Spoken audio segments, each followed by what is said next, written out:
ATP, it's your boy Claymore Rain back at you guys with another one. Shout out to all my subscribers. If this is your first time tapping into the content, I am going to invite you to go ahead and hit that subscribe button, hit your bell icon so you are getting alerts when all this content is dropping. Guys, don't forget, before we get any deeper into the video, take a moment right now, hit the thumbs up. You know it's going to be worth it. Let's help the video get in the right algorithm. So look, the Richardson Hitchins and George Kamboso'S press conference stopped about an hour and change ago, right? And listen, man, this fight was always going to be an interesting fight, right?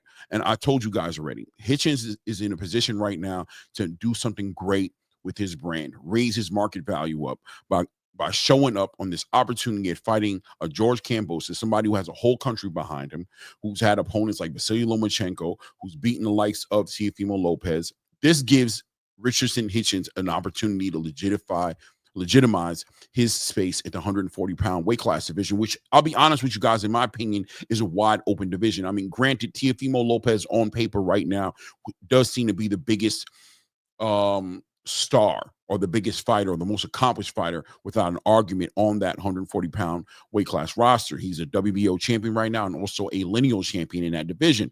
But with Teofimo Lopez, it's been give or take with him. He's been caught up in all the wrong conversations in the boxing space, pushing buttons here, pushing buttons there, looking for catch weight fights outside of his weight class. Doesn't seem to be very focused on his role in the 140-pound weight class division. It seems like from the outside looking in, the division is wide open for another star to show up, right? You got the likes of Gary Antoine Russell, who shook up the world, not in an upset, but shook up the world and showed the world how he could return from adversity and be such one of the most exciting fighters in the space right now. And the current WBA, WBA or WBO? Current WBA, yes, current WBA champion right now, in the 140-pound junior welterweight class division. And of course, we have Alberto Puello, who's about to defend his title against Subriel Matias in the coming Edgar Berlanga Hamza Shiraz card. So, but like I said, an open wide division, which is probably why George Kambosos made his way up in the division, signing a new deal with Eddie Hearn Matchroom, making his entry into the 140-pound weight class conversation and getting himself an opportunity after one tune-up fight in the division to fight Richardson Hitchins for his IBF title that he got off of Liam Paro.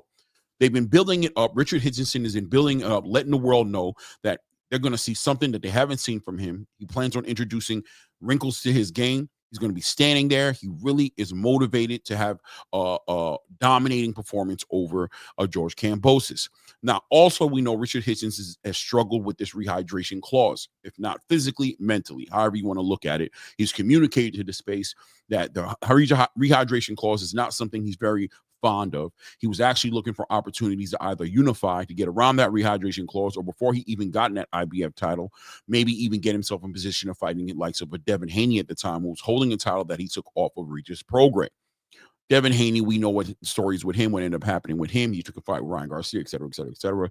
We'll leave that where it's at now, as Devin Haney seems to be looking to fight in the 147-pound weight class division. So Richardson Hitchins feels like this division is his division to take.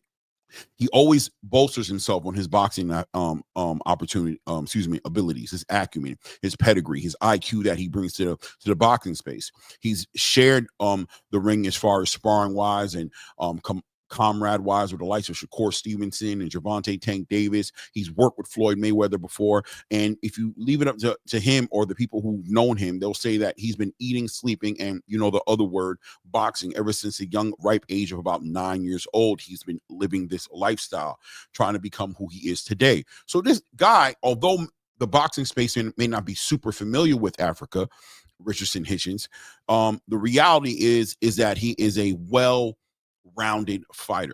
But as of late, when you see him fight against Gustavo Lemos, and even on a dominating performance against Liam Paro, looked like he wasn't being the type of fighter who engaged a lot and may have gotten a reputation of being somebody who moves around the ring more than he actually engages in any type of actual offensive or any type of melee. he pushes back at that idea, right? And says that they don't know what they're talking about. And he looks like he wants to change that narrative with this performance coming up this weekend. And been promoting the fight. The face-offs have been legendary between George Kambosos and Richardson Hitchins, as Richardson Hitchins has done everything he can outside of literally putting hands on George Kambosos to push this man's button, staying in his face, pushing this whole entire narrative of this $50,000 bet he wants to put on that he will stop George Kambosos or at least beat him in a dominating way. George Kambosos trying his way to keep his head above all the games and the antics. He's been here before. He's dealt with this type of level of competition. I'm not sure if he's dealt with this type of aggression. When George Kambosos and Teofimo Lopez were going at it, Teofimo did try to make it kind of aggressive, but didn't really ruffle that many feathers. And we saw how that fight ended up for Teofimo Lopez. It does seem like Hitchins is maybe finding some ground under his legs, under his feet when it comes to getting underneath George Kambosos' skin. Because today, George Kambosos has had about enough of it. Came up the stool as Richard Hitchison went inside of a green purse of some sort of a bag and pulled out $50,000 cash and said he had $50,000 cash that he wanted to bet George Kambosos right now to put it on the table to say, let's fight. Winner gets this money right here. He's that confident in what he's going to do to George Kambosos. George Kambosos not looking to get involved in that part of the conversation, but getting frustrated. We saw George Kambosos, his father, Jim Kambosos, also get upset, come across there, end up putting hands to Lenny Wilson. I believe his name is that Lenny Wilson. I'm trying to remember the trainer of Richardson Hitchins. I want to say Lenny or Leonard Wilson, right? I could be wrong. Correct me in the comments if I didn't get it right. It looked like Jim Kambosos, I don't want to say he smacked him, you know what I mean? From outside looking in, he went for the smack. Did he connect? I don't know. It looked pretty close to connecting if it didn't connect. Either way, this fight has gotten very, very, very personal at this point. I expect both these guys to show up and show out in this fight. This is going to be more than a boxing match. This match may very well turn into a legitimate fight. The question I have, and I've been having since the last video I dropped, is where should Hitchins' mind be? Is this a perfect mind game that Hitchins is playing to where he's going to have George Kambosos being overly aggressive and giving him an opportunity to take advantage of a enraged George Kambosos? Or do we have a Richardson Hitchins who's really drank his own Kool-Aid and believes that he is going to do like Devin Haney tried to do against Ryan Garcia, put his foot, work off of his front foot, walk down George Kambosos, apply ultimate pressure, and put fist to, you know what I'm saying, put hands on George Kambosos and beat him into submission? Is that what Richardson Hitchins is looking to do, and is he capable of doing it? You know, when you try to change that game in the ninth inning, I've seen it go both ways before. Most of the time, not good for the guy who's changing who he is.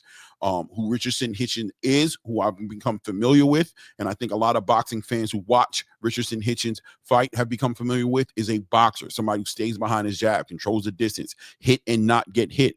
This is the kind of fighter that we've become accustomed to seeing. If he changes this in this fight, is this going to be something that's going to work in his benefit? If it does work, I'll tell you what, it shows that Hitchins is a fighter with plenty of wrinkles in his game, and you never know what to expect. It'll make it more complicated for fighters to fight against him because you never know who you're going to get, and we'll know he's effective either way. This is a legitimate opponent in George Kambosos, who's more than equipped and ready to take of a Richardson Hitchins that is out of his element, right? So let's see what happens, man. The fight has gotten new legs, become even more interesting than it already was. Now it's become very personal between both of these guys. Hitchinson seems to be dialed in and seems to be winning this part of the game as far as the mind games are concerned. George Kambosos seems to be done with the games. A little bit of frustration there coming from both managers and trainers on that team, or should I say trainers, and Lenny Wilson and in Jim Kambosos. Jim Kambosos is looking a little bit more poised and looking a little more in his element, getting in that physical altercation. But it does seem like Lenny, Lenny got ruffled a little bit. And Lenny is seeming very upset. And I don't know what that looks like as far as the calm, poised, Zen mind that Hitchison is used to seeing and taking instructions from during his fights. Does Lenny instruct Hitchins differently now? Does he turn into not to put that Bill Haney under the bus, but somebody who's determined to have his fighter go out there and catch a body. And if that's the case, is Hitchinson equipped and built to fight that way, or do we see this being a whole entire mind game where Hitchins just baited George Kambosos and his team into fighting a way that they want him to fight, and ultimately he's still that same fighter, boxing, standing on his back foot, working off of that jab, turning his opponent, making his opponent pay for every shot that he throws, being a counterpuncher, and ultimately in a great case scenario, winning a 12-round fight and decision, defending his IBF title. We'll see. On the back end of a victory in this fight, Hitchison has a lot of options in front of him. He knows it. His paydays will change dramatically. The opportunities are there for a Devin Haney fight at 147 pounds. Hitchison's communicated in recent interviews that he'd be interested in fighting catchweight fights or leaving the division if he had to, fighting at 147 pounds, even brought up the likes of a Brian Norman Jr. and fights of that nature. So there's a lot pending on the back, or waiting on the back end of this fight going Richardson Hitchins' way. He seems to be very motivated and seems to want to take the opponent, take the opportunity in the moment by the hand. He doesn't want to slip up and drop this. Let's see what kind of performance we get, guys. Let me know what you think in the comment section. Where do we see Hitchins going in this fight? Do you like what you're seeing from Hitchins right now? Is George Kambosos out of his league? Is he too small to compete the way he competed at 135 in his 140-pound weight class division? They make weight classes for a reason. Let's see what happens Saturday night. It's about that time. Tomorrow will be the weigh-in. Saturday will be the fight, and we'll meet up after that and see what ends up happening on the back end of that. Let me know what you think in the comments. Once again, thank you to all my subscribers who are currently subscribed to this channel. Without you guys, man, I can't thank you enough.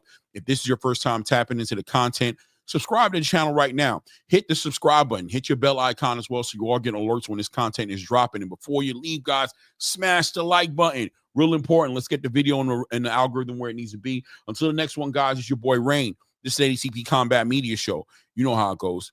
At this point, we out.